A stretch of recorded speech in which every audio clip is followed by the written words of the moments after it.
Alabama's playoff hopes are still alive. A lost season we all thought this was going to be is now a season that could end the same way so many have under Nick Saban, with a national championship. Madness has unfolded all college football season really, but of course on this conference championship weekend, as TCU has just fallen in overtime to Kansas State, now opening the door for Alabama yet again to make the playoff. Now last night, of course, it took the USC Trojans falling to the Utah Utes in their conference title game as well.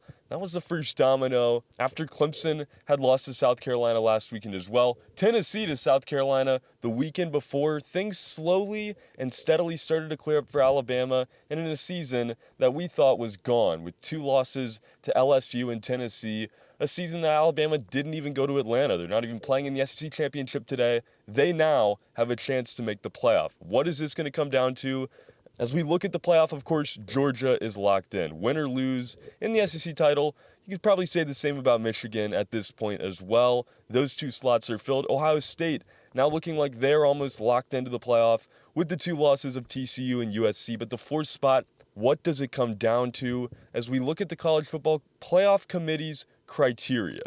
As it states, when the circumstances at the margins indicate that teams are comparable, then the following criteria must be considered. That's championships won, strength of schedule, head-to-head competition, if it occurred, comparative outcomes of common opponents without inciting margin of victory.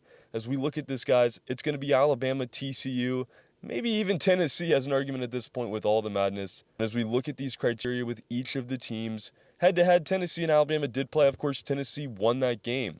It was on a game-winning field goal at Tennessee, so how much context will be taken into the decision between those 2 teams? Of course, the margin of loss for Tennessee. At South Carolina, probably going to weigh heavily into the decision on the Volunteers, as well as Hendon Hooker. As much as you hate to see the injury there, that of course has to play a factor into this as well.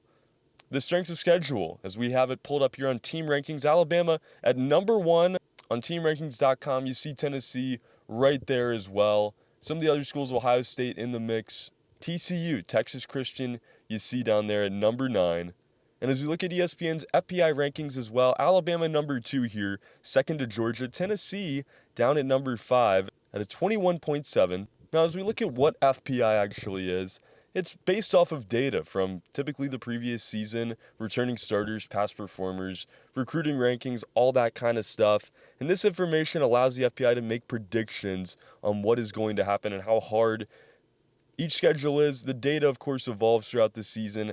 Alabama rated here, like I said, it's second on this as well. And you look at the playoff percentage on the right side. This is coming into the day. They had an 18.8% chance to make the playoff. That skyrockets now with the 2 losses to make the national title. It was 9.9. You imagine that goes up a good deal as well. To win it all was 5.1.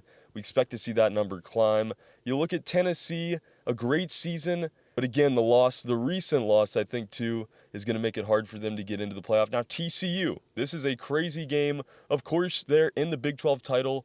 Overtime is how this one was determined. A close loss is the one thing Alabama fans were worried about coming into this weekend. If this scenario were to happen, you wanted TCU to lose by a pretty big margin as well there, but they did not. A close game. Does the committee take the context of this one as seriously as some of the other games? Is an overtime loss, a 1-loss season, an appearance in their conference championship game enough to get the Horned Frogs in? We will just have to see, but Alabama somehow has found their way to make Sunday exciting this season yet again.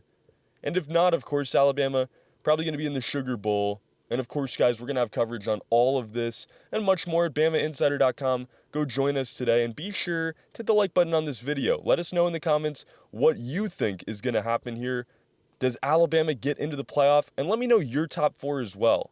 Who is going to be in the playoff? Who is going to win this national championship? Again, guys, subscribe to the channel and be sure to like the video. For BamaInsider.com, my name is Trey Yanity. The Alabama Crimson Tide will look to make the 2022 college football playoff. We will find out with the selection show tomorrow at noon.